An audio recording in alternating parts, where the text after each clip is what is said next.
ketemu lagi di ibadah midweek pada kali ini. Gimana nih kabarnya kalian selama seminggu ini atau hari ini nih? Pastinya luar biasa ya, karena semua itu terjadi karena berkat kemurahan dari Tuhan, karena lindungan dari Tuhan, dan karena kasih setia Tuhan di dalam hidup kita ya teman-teman. Mari teman-teman kita siapkan hati kita, mari kita siapkan pikiran kita untuk memuji, menyembah, dan memuliakan namanya. Terima kasih Tuhan, terima kasih Tuhan.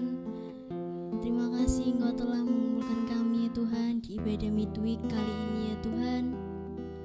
Terima kasih atas setiap kasih karunia-Mu, berkat-Mu dan kemurahan-Mu yang Kau curahkan yang tiada habisnya Tuhan di dalam hidup kami ya Tuhan.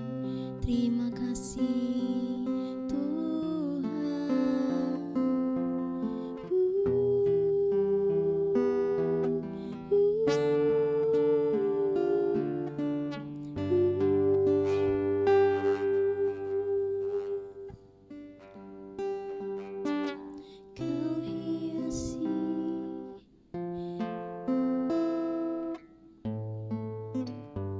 Tuhan Kau hiasi ya Tuhan.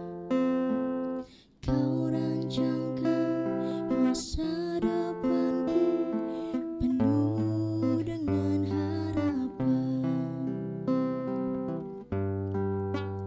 Aku ada saat ini semuanya karena kasih-Mu. Aku hidup hari ini semua berkat kemurahan-Mu. Terima kasih Yesus, Engkau sangat baik, teramat baik bagiku.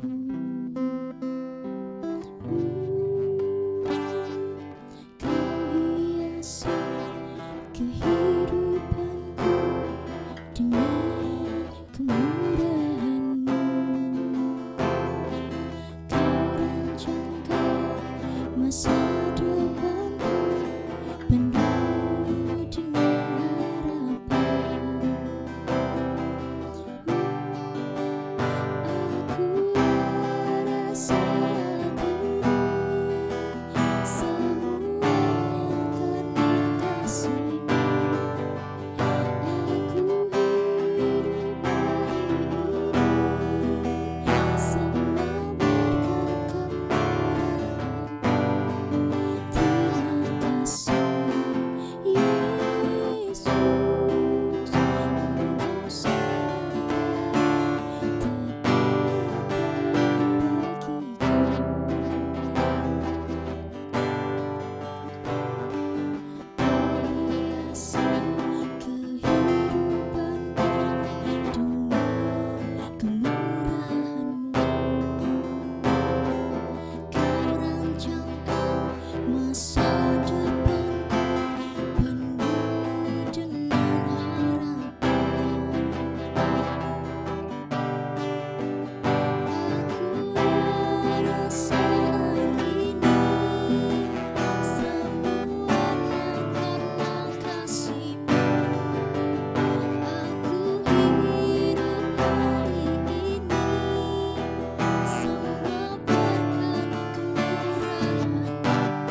Engkaulah jalan ya Tuhan yang sempurna, Engkaulah jalan kebenaran ya Tuhan, Engkaulah jalan yang menerangi kami, Engkaulah perisai kami, Engkaulah keselamatan kami ya Tuhan, Engkaulah gunung batu dan pegangan kami ya Tuhan, ya Tuhan.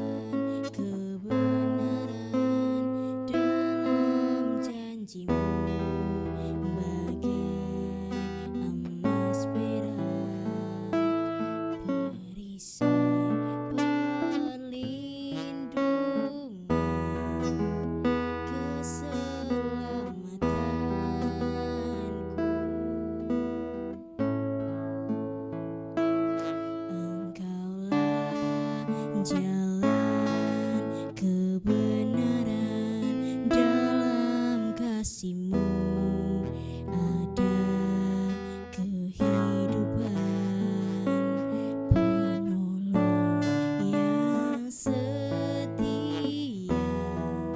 di dalam kesesakan,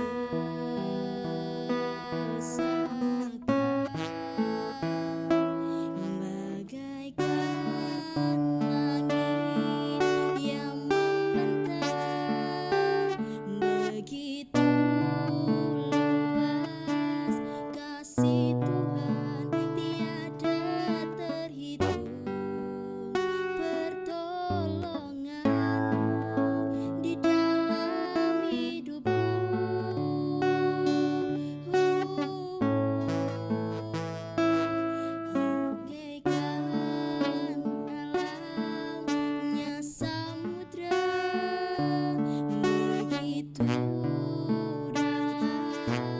kasih Tuhan tiada terhitung, kesetiaan-Mu di dalam hidupku.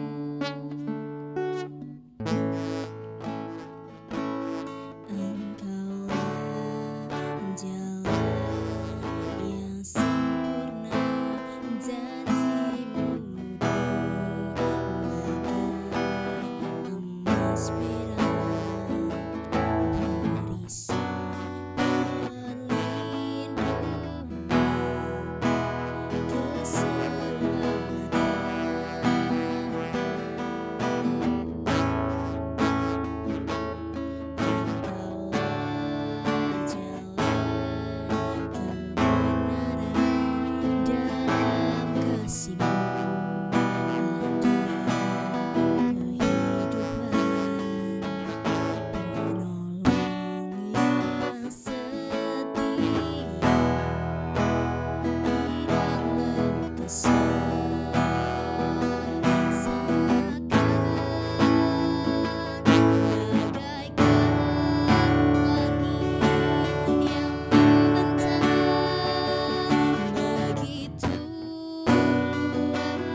persembahkan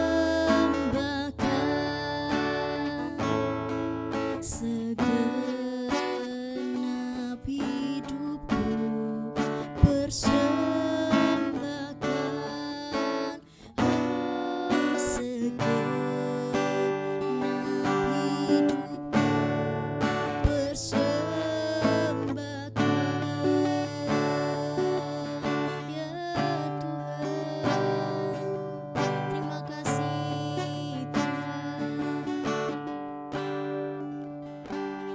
Terima kasih ya Tuhan, terima kasih ya Yesusku, terima kasih untuk setiap pujian-pujian dan penyembahan-penyembahan yang kami lakukan ya Tuhan. Terima kasih ya Tuhan, terima kasih ya Tuhan Yesus. Terima kasih, kami percaya ya Tuhan, setiap penyembahan, setiap pujian kami itu akan membuka tingkap-tingkap langit yang tertutup ya Tuhan, sehingga kami anak-anak mudamu ini ya Tuhan bisa menjadi berkat untuk orang-orang di sekitar kami, bisa menjadi garam dan terang dunia ya Tuhan, dimanapun kami berada, untuk saudara kami, untuk teman kami, untuk orang tua kami, untuk keluarga kami, dan untuk dimanapun kami ditempatkan ya Tuhan. Kami percaya ya Tuhan, anak-anakmu ini anak-anak generasi-generasi yang akan meneruskan generasi bangsa untuk melanjutkan hidup yang lebih baik lagi ya Tuhan.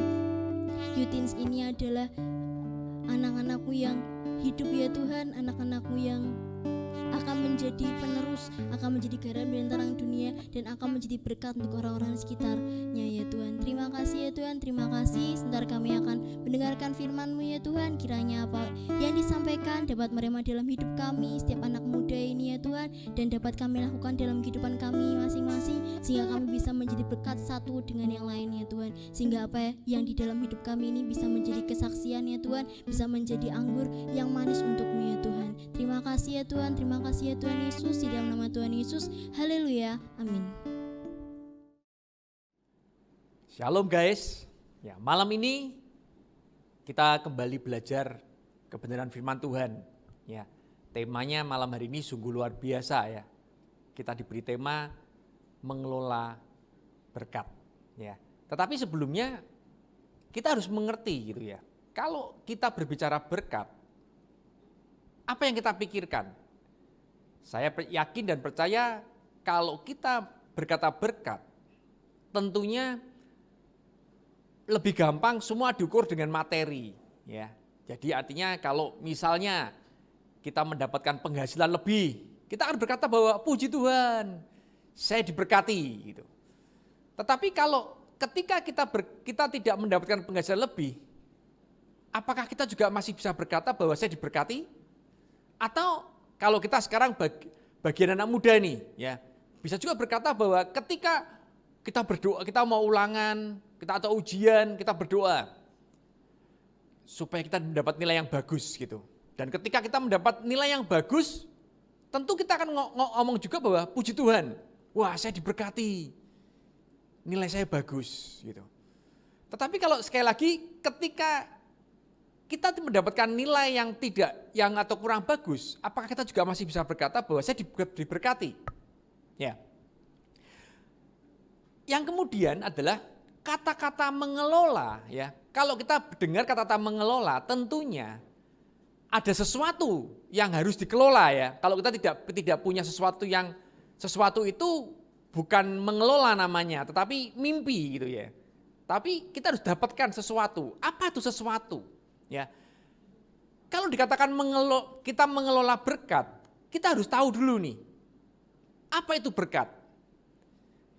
Saya yakin sebagian besar dari kita tetap beranggapan bahwa berkat itu pasti diukur dengan materi. Karena hal yang paling gampang mungkin. Tetapi pertanyaannya adalah, apakah seperti itu? Bagaimana kita bisa mengelola berkat itu? Kalau tadi kadang-kadang ada, kadang-kadang hilang gitu ya. Seperti saya katakan tadi, wah kita akan saya diberkati ketika saya mendapat nilai yang bagus gitu. Tetapi ketika kita mendapat nilai yang kurang bagus, kita ngomong tidak diberkati. Bagaimana kita bisa mengelola kalau sesuatu itu tidak stabil, ada dan tidak, ada dan tidak. Tentunya kita akan kesulitan untuk melakukan pengelolaan terhadap berkat itu. Ya, mengelola itu susah karena tidak adanya kepastian gitu. Tapi kalau berbeda, kalau ada suatu kepastian, ada sesuatu yang pasti kita akan dengan mudah mengelola. Nah, malam ini kita belajar apa itu yang dimaksud dengan berkat, ya. Apakah berkat itu, saya percaya bahwa akhir-akhir ini berkat selalu dikonotasikan dengan yang namanya materi gitu ya. Apakah Alkitab mengatakan seperti itu? Apakah berkat itu selalu seperti itu? Atau apakah berkat itu adalah sesuatu hal yang bisa hilang, hilang dan timbul ya? Mari kita belajar dari Lukas 16 ayat 1 sampai 15. Perikopnya adalah perumpamaan tentang bendahara yang tidak jujur. Ya, bendahara yang tidak jujur. Bendahara ini adalah orang yang melakukan pengelolaan terhadap harta ya. Saya bacakan Lukas 16 ayat 1 sampai 15 dikatakan nih. Jadi Tuhan Yesus ngomong ya, dan Yesus berkata kepada murid-muridnya, ada seorang kaya yang mempunyai seorang bendahara. Kepadanya disampaikan tuduhan bahwa bendahara itu menghamburkan miliknya ya. Ayat 1 ini menjelaskan bahwa bendahara ini mendapatkan tuduhan gitu ya. Kalau kita mendapat tuduhan itu berarti tuduhan itu belum tentu benar gitu ya. Dan kita butuh memberikan jawaban gitu. Yang kedua, lalu ia memanggil bendaharanya itu dan berkata kepadanya, apakah yang kudengar tentang engkau?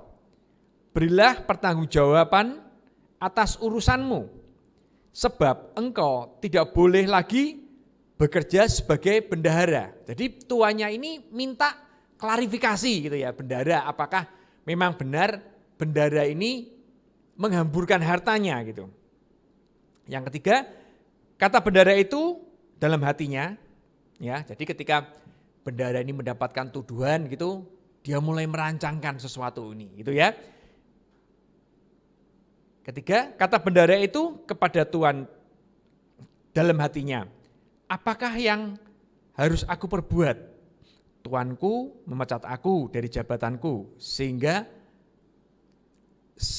sebagai bendahara mencangkul aku tidak dapat, mengemis aku malu. Aku tahu apa yang akan aku perbuat apabila aku dipecat dari jabatanku sebagai bendahara. Ada orang yang akan menampung aku di rumah mereka. Ya, jadi bendahara ini merancangkan nih. Dia mulai berpikir nih, ya. Kalau dari cerita dari beberapa ayat ini menjelaskan memang bendahara ini dia melakukan kecurangan gitu ya. Kemudian dia merancangkan ya. Apa yang dirancangkan? Kelima, lalu ia memanggil seorang demi seorang yang berhutang kepada tuannya. Katanya kepada yang pertama, berapakah hutangmu kepada tuanku? Jawab orang itu 100 tempayan minyak. Lalu katanya kepada orang itu, inilah surat hutangmu, duduklah dan buat surat hutang lain sekarang juga, 50 tempayan. Kemudian ia berkata kepada yang kedua, dan berapakah hutangmu? Jawab orang itu, 100 pikul gandum. Katanya kepada orang itu, itulah surat hutangmu, buatlah surat hutang lain 80 pikul. Ya. Jadi bendahara ini merancangkan suatu strategi gitu ya, supaya dia memberikan kesan kebaikan ya, kebaikan kepada orang lain. Dan apabila dia dipecat dari jabatan bendahara itu, ada orang yang mau membalas budi ya. Saya cuma bayangkan seperti ini. Ya, saya teruskan dulu sebelum saya teruskan. Lalu Tuhan itu memuji bendahara itu, lalu Tuhan itu memuji bendahara yang tidak jujur itu, karena ia telah bertindak dengan cerdik. Sebab anak-anak dunia ini lebih cerdik terhadap sesama daripada anak-anak terang. Ya, tadi saya katakan, kalau berkat itu diukur dengan materi, ya, saya yakin bendara ini dia akan bisa bersaksi gitu ya. Lihat nih ya, wah puji Tuhan ya, saya dipecat dari jabatan saya sebagai bendara, tetapi ada orang lain ya yang berbelas kasihan kepada saya itu ya, sehingga saya tidak menjadi menyangkul atau mengemis. Dia akan bersaksi seperti itu. Jadi seolah-olah dia mendapatkan berkat yang luar biasa ketika dia melakukan kecurangan dan didapati dia dipecat oleh tuannya itu, dia akan seperti itu gitu. Dan demikian juga sebagai orang yang berhutang tadi, dia akan bersaksi juga. Wah, puji Tuhan ya, saya tadinya berhutang 100, sekarang Tuhan bekerja luar biasa menjadi 50 gitu. Nah, saya cuma bayangkan dialog-dialog ini kalau terjadi di kehidupan nyata, apakah ini yang disebut sebagai berkat? Tentu kita akan susah untuk menjelaskannya. Kenapa? Karena tadi di sisi orang yang berhutang ketika dia tidak tahu rencana jahat dari bendara itu, dia akan bersaksi seperti itu. Wah, luar biasa Tuhan kita. Ya, dia memberikan sesuatu berkat yang luar biasa. Ya, saya berhutang, kemudian saya hanya disuruh bayar separuhnya lagi. Wah, luar biasa gitu ya. Saya lanjutkan. Kemudian dikatakan nih, ayat yang ke-10. 9 ya. Dan aku berkata kepadamu, ikatlah persahabatan dengan menggunakan mamon yang tidak jujur, supaya jika mamon itu tidak dapat menolong lagi, kamu diterima di dalam kemah abadi. 10. Barang siapa setia dalam perkara-perkara kecil, ia juga dalam perkara-perkara besar. Dan barang siapa tidak benar dalam perkara-perkara kecil, ia tidak benar juga dalam perkara-perkara besar. Ya, perikop ini menjelaskan, ya, ternyata hal uang atau materi itu adalah sesuatu yang kecil. Ya, bukan sesuatu yang besar bagi tuannya ini.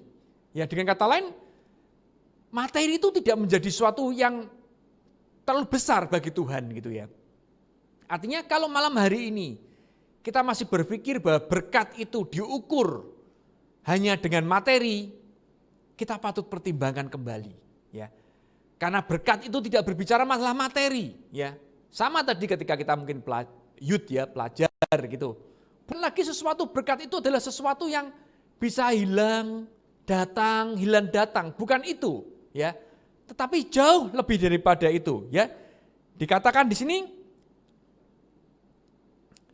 ayat saya langsung meloncat aja. Semuanya itu, ayat yang ke-14, semuanya itu didengar oleh orang-orang Farisi, hamba-hamba uang itu. Dan mereka mencemooh dia.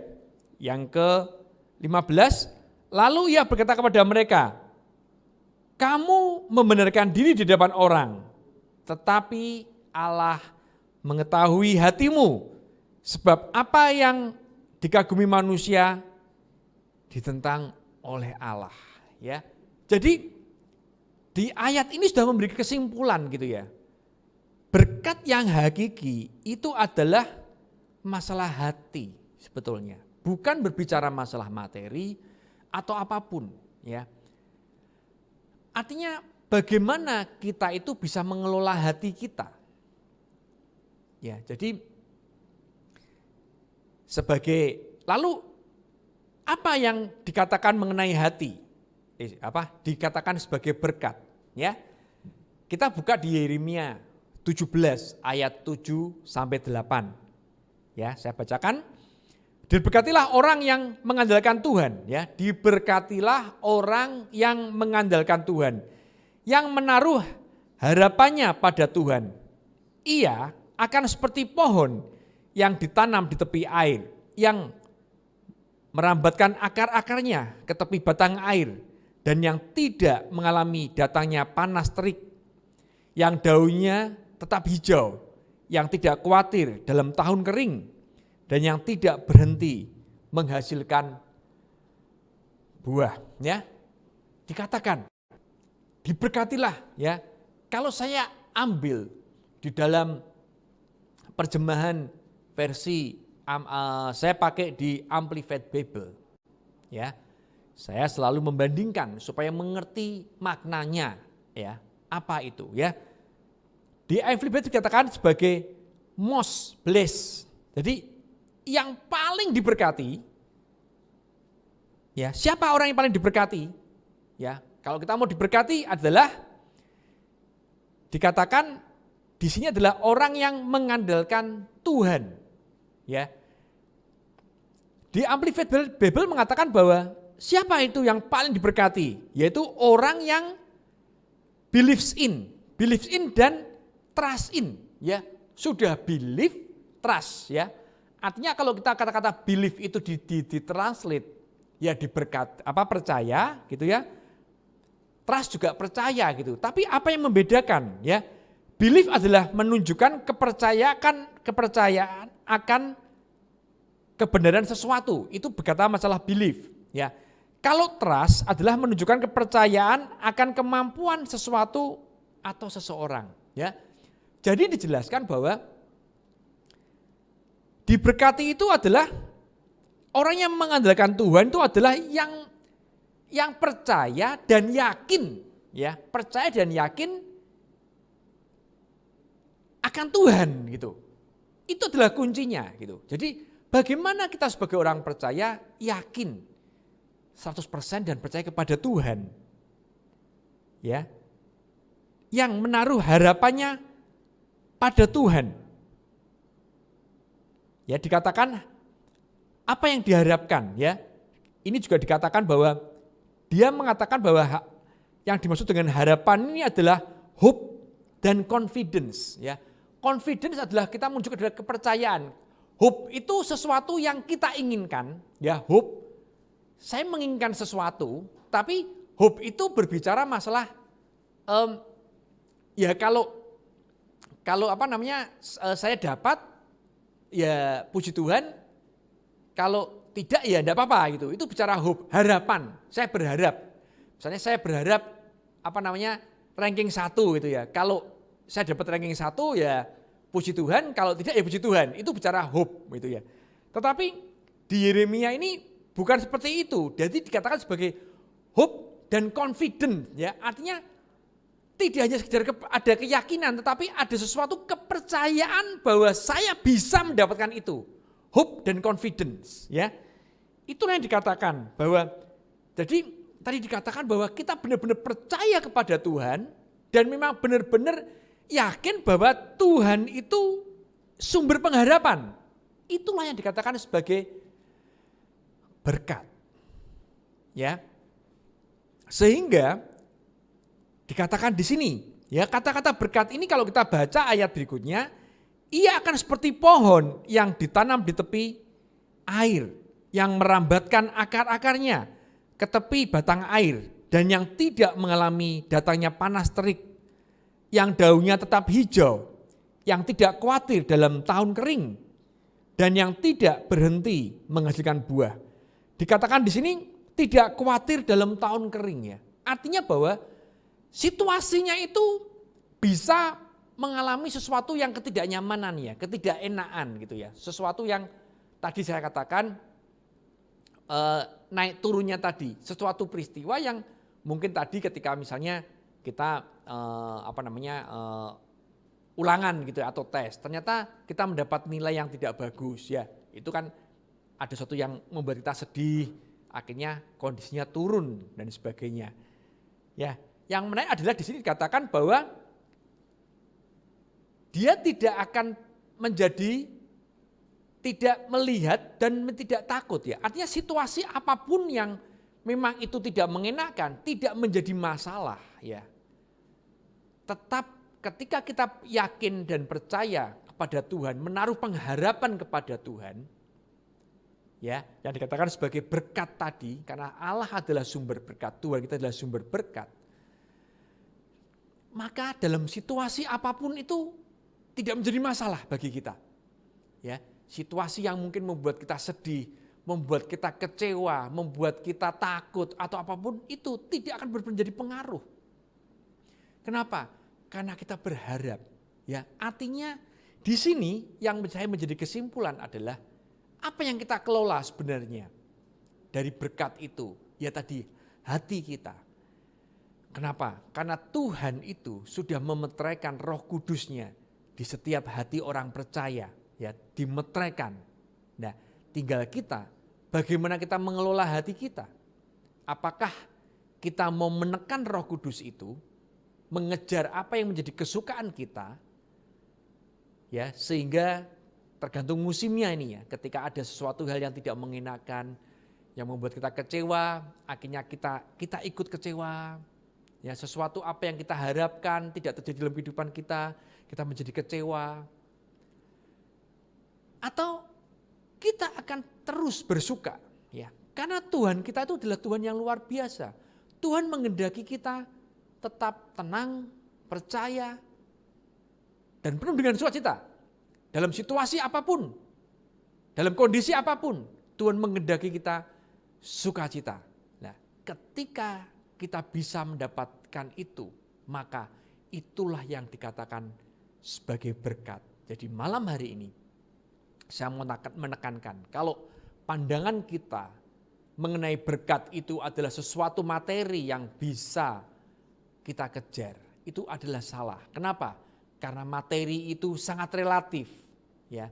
Contohnya, ya, kalau kita mungkin melihat tayangan di YouTube, gitu ya, ada seseorang yang diberi uang 50.000, wah, dia mengalami sukacita yang luar biasa, ya, yang seolah-olah dia tidak pernah melihat uang 50.000 itu. Tetapi ada kalanya ada orang itu menganggap bahwa 50.000 itu bukan sesuatu yang bisa-bisa saja gitu. Jadi ketika tadi orang yang tidak mungkin penghasilan sehari tidak mencapai 50.000 dan ada orang memberikan 50.000, dia akan bersukacita meluap-luap dan dia akan berkata, wah, saya mendapatkan berkat yang luar biasa gitu. Tetapi bagi orang yang sudah biasa, uang 50.000 itu adalah uang yang biasa-biasa saja, dia akan menganggap bahwa ya ini bukan lagi berkat yang bagaimana karena ini bagi saya tidak ada nilainya gitu ya. Jadi sekali lagi saya katakan bahwa kalau kita mengukur berkat itu hanya dari materi, malam hari ini kita patut pertimbangkan itu ya. Sekali lagi bahwa kata-kata berkat itu tidak akan mempengaruhi naik turunnya kehidupan kita ya. Yang terpenting adalah kita harus percaya, yakin. Kita datang kepada Tuhan dengan penuh kepercayaan diri bahwa Tuhanlah yang akan memberikan berkat bagi kita. Artinya bahwa kita harus memelihara hati kita supaya kita dapat mengelola berkat itu. Ketika hati kita baik, ketika hati kita bisa tenang, maka tindakan perbuatan kita itu akan meluap. Firman Tuhan mengatakan seperti itu. Meluap dari hati kita sehingga semua itu kita bisa lakukan. Kita akan bisa melakukan dengan segala sesuatu itu dengan penuh sukacita, damai sejahtera. Walaupun tadi kekeringan itu muncul, tetapi kita tidak akan melihat kekeringan itu karena kita mengandalkan Tuhan di dalam kehidupan kita. Terima kasih, Tuhan memberkati. Amin. Halo teman-teman, gimana nih firman kali ini? Pastinya kalian merasa terberkati kan? Dan sehingga kalian bisa menjadi berkat untuk orang-orang sekitar kalian. Dan kalian bisa mengelola berkat itu sendiri. Jangan lupa saksikan ibadah midweek minggu depan ya. Tuhan Yesus memberkati.